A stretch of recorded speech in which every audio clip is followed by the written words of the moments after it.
Hello everyone. তো আজকে জ্যৈষ্ঠ মাসের 6 তারিখ। আমার দৈনন্দিন ব্লগে আপনাদেরকে স্বাগত। আর আমি চলে এলাম আপনাদের সাথে আজকেও আমার কিছু কথা ভাগ করে নিতে। আমার আগের ব্লগে আমি বলেছিলাম কথা বলাটা খুব গুরুত্বপূর্ণ। কথা বলতেই হবে, সে যে কোনো প্ল্যাটফর্ম হোক, যে কোনো বন্ধু হোক, বাড়ির কারো সাথে হোক। তো আজকে আমি বাড়িতে নিয়ে চলে এসেছি কিছু ফুচকা। আমি বাইরে থেকে খেয়ে আসতেই পারতাম, কিন্তু আমার বাড়িতে মা ওদের সাথে বসে খাওয়ার একটা আলাদা মজা আমি অনুভব করি।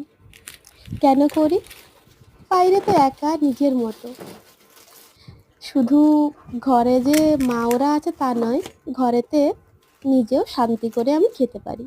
তাড়াহুড়ো করে ওইভাবে আমার হয় না আবার ঠিক। তো আমার মতো আপনারাও কি বাড়িতে ফুচকা এনে বানিয়ে খান? আমাকে একটা কমেন্ট করে জানাবেন তো। আর আমার ভিডিও আপনাদের কেমন লাগছে? যদি ভালো লাগে অবশ্যই লাইক করে দেবেন।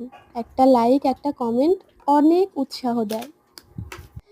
তো যা বলছিলাম, এই গরমের দিনে বাইরে থেকে এসে বাড়িতে শান্তি করে খাবার খান। সবাই মিলে সুস্থ থাকুন।